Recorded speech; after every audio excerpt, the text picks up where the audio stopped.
नमस्कार, आप देख रहे हैं आज तक 24 न्यूज। मैं आपके साथ वैष्णवी मावर। आइए। तमिलनाडु के तंजावुर में हुई आज जो हादसा हुआ उस पर अपना शोक प्रकट करता हूं। जिन नागरिकों की मृत्यु हुई है उनके परिवारों के साथ मेरी संवेदनाएं हैं। पीड़ित परिवारों की आर्थिक मदद भी की जा रही है। साथियों, बीते 2 वर्षों में कोरोना को लेकर ये हमारी 24वीं मीटिंग है। कोरोना काल में जिस तरह केंद्र और राज्यों ने मिलकर काम किया, उसने कोरोना के खिलाफ देश की लड़ाई में अहम भूमिका निभाई है। मैं सभी मुख्यमंत्रियों, राज्य सरकारों और अधिकारियों के साथ सभी कोरोना वॉरियर्स की प्रशंसा करता हूं। साथियों, कुछ राज्यों में से कोरोना के फिर से बढ़ते केसेस को लेकर हेल्थ सेक्रेटरी ने अभी हमारे सामने विस्तार में जानकारी रखी है। आदरणीय गृह मंत्री जी ने भी कई महत्वपूर्ण आयामों को हमारे सामने रखा है। साथ ही आप में से कई मुख्यमंत्री साथियों ने भी कई जरूरी बिंदुओं को सबके सामने प्रस्तुत किया है। ये स्पष्ट है कि कोरोना की चुनौती अभी पूरी तरह से टली नहीं है। ओमिक्रॉन और उसके सब वेरिएंट्स किस तरह गंभीर परिस्थिति पैदा कर सकते हैं, ये यूरोप के देशों में हम देख रहे हैं। पिछले कुछ महीनों में कुछ देशों में इन सब वेरिएंट्स की वजह से कई सर्ज आए हैं। हम भारतवासियों ने कई देशों की तुलना में अपने देश में हालात को काफी बेहतर और नियंत्रण में रखा है। इन सब के बावजूद पिछले 2 हफ्तों से जिस तरह से कुछ राज्यों में केसेस बढ़ रहे हैं, उससे हमें अलर्ट रहने की जरूरत है। हमारे पास कुछ महीने पहले जो लहर आई, उस लहर ने हमने उसमें से बहुत कुछ सीखा भी है। सभी देशवासी ओमिक्रॉन लहर से सफलतापूर्वक निपटे, बिना पैनिक किए देशवासियों ने मुकाबला भी किया। साथियों, 2 साल के भीतर देश ने हेल्थ इंफ्रास्ट्रक्चर से लेकर ऑक्सीजन सप्लाई तक कोरोना से जुड़े हर पक्ष में जो भी आवश्यक है वहां मजबूती देने का काम किया है। तीसरी लहर में किसी भी राज्य से स्थितियां अनियंत्रित होने की खबर नहीं आई। इसको हमारे कोविड वैक्सीनेशन अभियान से भी काफी मदद मिली। देश के हर राज्य में, हर जिले में, हर क्षेत्र में, चाहे वहां की भौगोलिक परिस्थितियां कैसी भी रही हो, वैक्सीन जन जन तक पहुंची है। प्रत्येक भारतीय के लिए ये गौरव की बात है कि आज भारत की 96% वयस्क आबादी को कोरोना वैक्सीन की पहली डोज लग चुकी है। 15 साल के ऊपर उम्र के करीब 85% नागरिकों को दूसरी डोज भी लग चुकी है। साथियों, आप भी समझते हैं और दुनिया के ज्यादातर एक्सपर्ट्स का निष्कर्ष यही है कि कोरोना से बचाव के लिए वैक्सीन सबसे बड़ा कवच है। हमारे देश में लंबे समय बाद स्कूल्स खुले हैं, क्लासेस शुरू हुई है, ऐसे में कोरोना केसेस के बढ़ने से कहीं ना कहीं पेरेंट्स के लिए चिंता बढ़ रही है। कुछ स्कूल्स में बच्चों के संक्रमित होने के मामले में भी कुछ न कुछ खबरें आ रही है, लेकिन संतोष का विषय है कि ज्यादा से ज्यादा बच्चों को भी वैक्सीन का कवच मिल रहा है। मार्च में हमने 12 से 14 साल के बच्चों के लिए वैक्सीनेशन शुरू कर दिया था। अभी कल ही 6 से 12 साल के बच्चों के लिए भी कोवैक्सीन टीका की परमिशन मिल गई है। सभी एलिजिबल बच्चों का जल्द से जल्द टीकाकरण यह हमारी प्राथमिकता है। इसके लिए पहले की तरह स्कूलों में विशेष अभियान भी चलाने की जरूरत होगी। टीचर्स और माता पिता इसे लेकर जागरूक रहें। हमें ये भी सुनिश्चित करना होगा। वैक्सीन सुरक्षा कवच की मजबूती के लिए देश में सभी वयस्कों के लिए प्रिकॉशन डोज भी उपलब्ध हैं। टीचर्स, पेरेंट्स और बाकी एलिजिबल लोग भी प्रिकॉशन डोज ले सकते हैं। इस तरह भी हमें उन्हें जागरूक करते रहना होगा। साथियों, तीसरी लहर के दौरान हमने हर दिन 3 लाख से ज्यादा केसेस देखे हैं। हमारे सभी राज्यों ने इन केसेस को हैंडल भी किया और बाकी सामाजिक आर्थिक गतिविधियों को भी गति दी। यही बैलेंस आगे भी हमारी स्ट्रेटेजी का हिस्सा रहना चाहिए। हमारे साइंटिस्ट और एक्सपर्ट्स नेशनल और ग्लोबल सिचुएशन को लगातार मॉनिटर कर रहे हैं। उनके सुझावों पर हमें प्रिएम्प्टिव, प्रोएक्टिव और कलेक्टिव अप्रोच के साथ काम करना होगा। इन्फेक्शंस को शुरुआत में ही रोकना हमारी प्राथमिकता पहले भी थी और अब भी यही रहनी चाहिए। आप सबने भी जिस बात का उल्लेख किया, टेस्ट, ट्रैक और ट्रीट की हमारी स्ट्रेटेजी को भी हमें उतने ही प्रभावी तौर पर लागू करना है।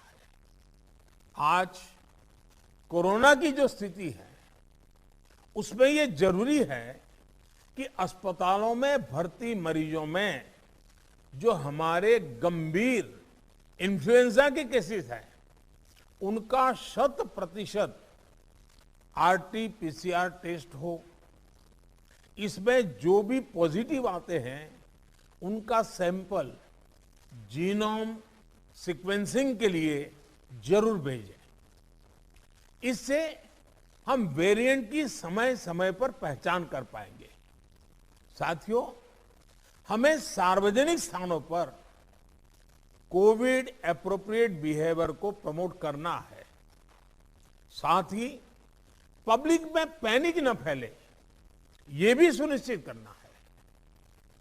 साथियों, आज की इस चर्चा में हेल्थ इंफ्रास्ट्रक्चर को अपग्रेड करने के लिए जो काम हो रहे हैं उनकी भी बात हुई। इंफ्रास्ट्रक्चर के अपग्रेड का काम तेजी से चलता रहे, ये सुनिश्चित किया जाना चाहिए।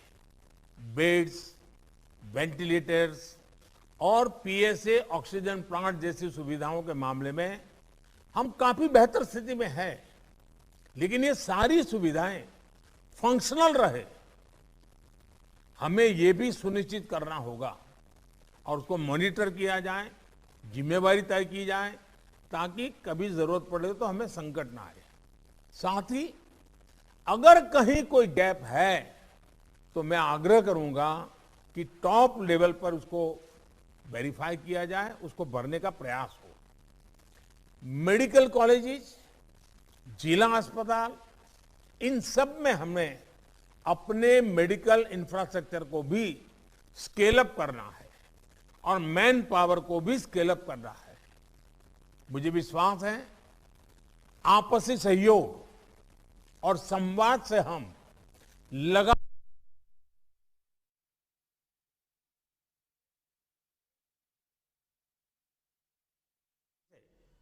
कोरोना के खिलाफ लड़ाई लड़ते भी रहेंगे और रास्ते भी निकालते रहेंगे।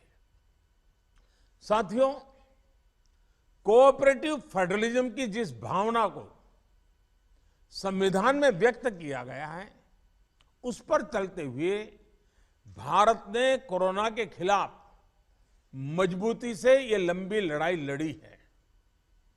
वैश्विक परिस्थितियों की वजह से, बाहरी कारकों की वजह से देश की आंतरिक परिस्थितियों पर जो प्रभाव होता है, केंद्र और राज्यों ने मिलकर उसका मुकाबला किया भी है और आगे भी करना ही होगा। केंद्र और राज्यों के साझा प्रयासों से ही आज देश में बड़े स्तर पर हेल्थ इंफ्रास्ट्रक्चर में सुधार हो पाया है। लेकिन साथियों, आज इस चर्चा में मैं एक और पक्ष का जिक्र करना चाहता हूं।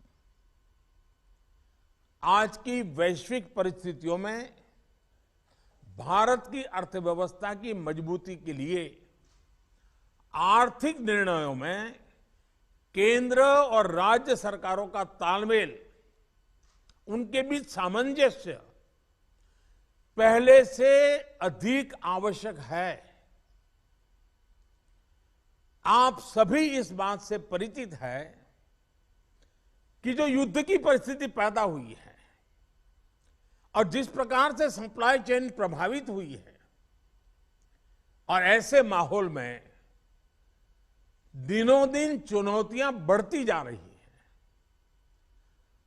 ये संकट, वैश्विक संकट, अनेक चुनौतियां लेकर के आ रहा है। ऐसे संकट के समय में केंद्र और राज्यों के बीच तालमेल को, कोऑपरेटिव फेडरलिज्म की भावना को और बढ़ाना अनिवार्य हो गया है। अब मैं एक छोटा सा उदाहरण देता हूं।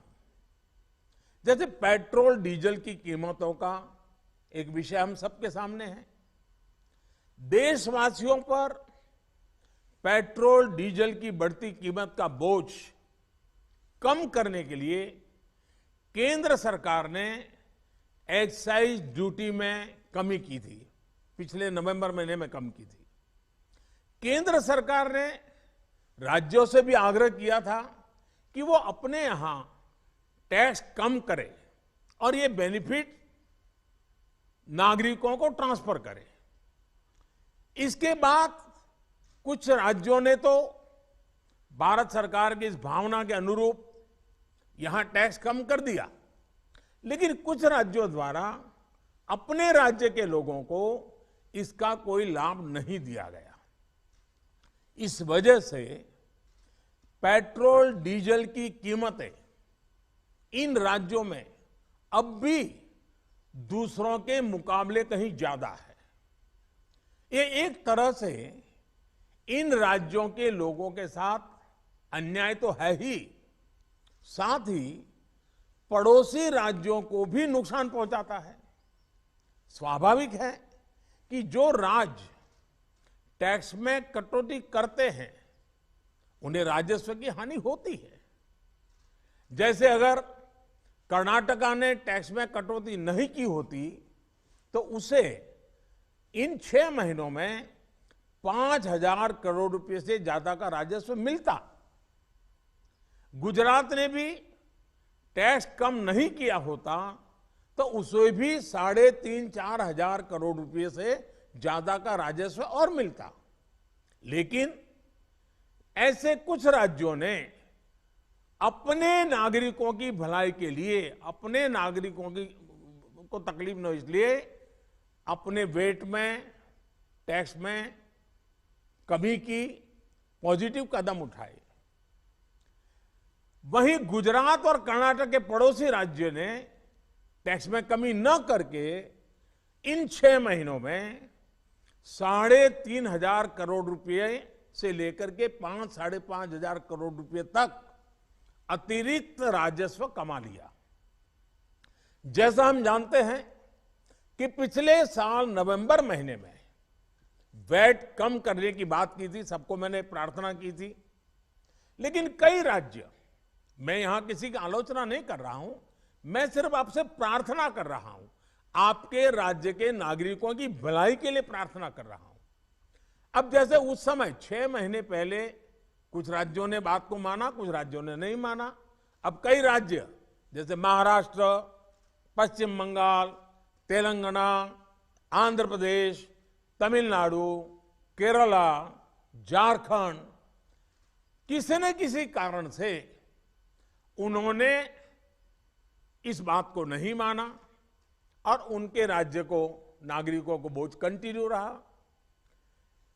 मैं इस बात में नहीं जाऊंगा कि इस दौरान इन राज्यों ने कितना रेवेन्यू कमाया, लेकिन अब आपसे मेरी प्रार्थना है कि देश हित में आप पिछले नवंबर में जो करना था, 6 महीने डिले हो चुका है, अब भी आप अपने राज्य के नागरिकों को वैट कम करके इसका बेनिफिट पहुंचाइए। आप सब जानते हैं कि भारत सरकार के पास जो रेवेन्यू आता है उसका 42% तो राज्यों के ही पास चला जाता है। मेरा सभी राज्यों से आग्रह है कि वैश्विक संकट के इस समय में कोऑपरेटिव फेडरलिज्म की भावना पर चलते हुए एक टीम के रूप में हम सब मिलकर काम करें। अब मैं कई विषय हैं, बारीकी में नहीं जा रहा हूं, जैसे फर्टिलाइजर। आज हम तो फर्टिलाइजर पर दुनिया के देशों पर डिपेंडेंट है। कितना बड़ा संकट आया है, लगातार अनेक गुना सब्सिडी बढ़ रही है। हम किसानों पर बोझ ट्रांसफर नहीं करना चाहते। अब ऐसे संकट झेलने पड़ रहे हैं, तब मैं आप सबसे आग्रह करता हूं, प्रार्थना करता हूं कि आप अपने राज्य, अपने पड़ोसी राज्य, सभी देशवासियों के हित में उसकी सर्वोच्च प्राथमिकता दे।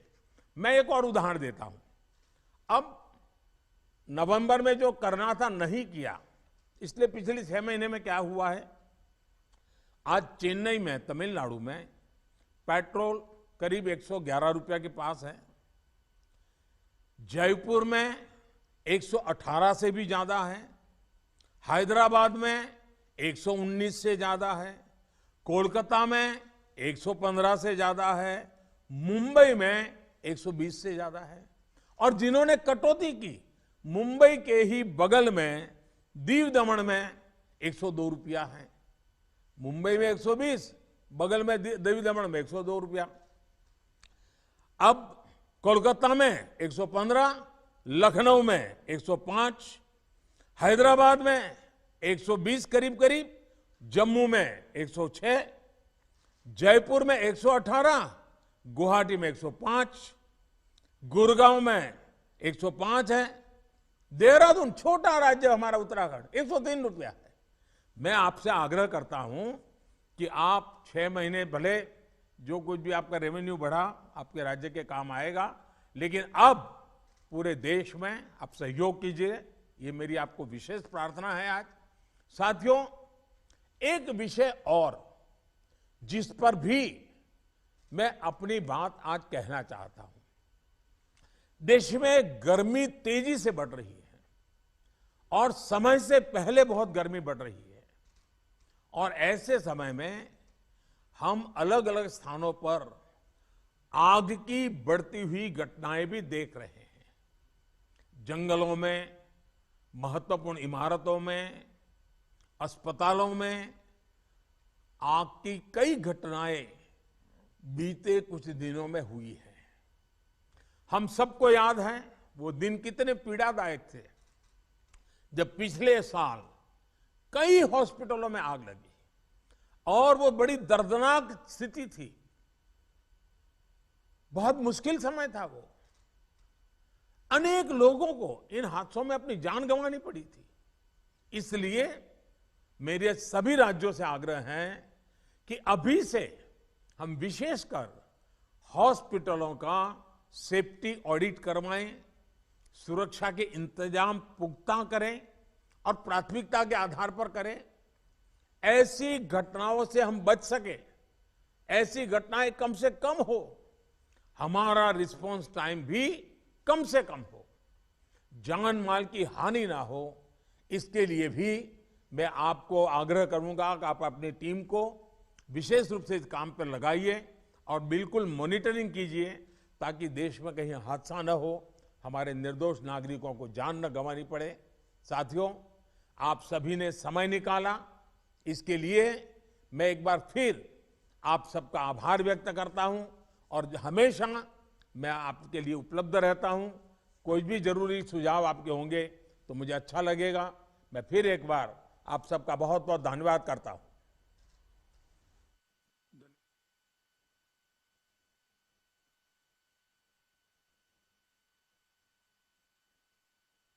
देश दुनिया की तमाम ताज़ा खबरों के लिए चैनल को लाइक, शेयर और सब्सक्राइब जरूर करें।